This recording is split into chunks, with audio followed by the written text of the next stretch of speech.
Kung pantay-pantay ang mga tao, bakit may naghihirap at merong sobrang mayaman, may gwapo at pangit?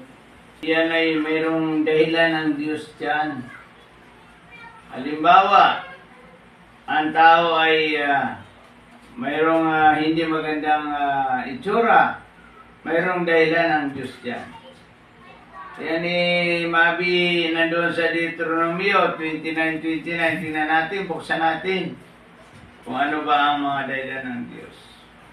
May mga bagay na nananatiling lihim at yun para lamang kay Yahweh. Ngunit ang kautusan ay nahayag sa atin at sa ating mga anak upang ating sundin. Mayroon mga nananatiling lihim na para sa Diyos lamang ito. Wala nang iba. Ngayon kung mayroong pangit, mayroong mahirap, mayroong maganda, pagdating mo sa langit, itanong mo na lang kung bakit. Mabi, may Diyos na mga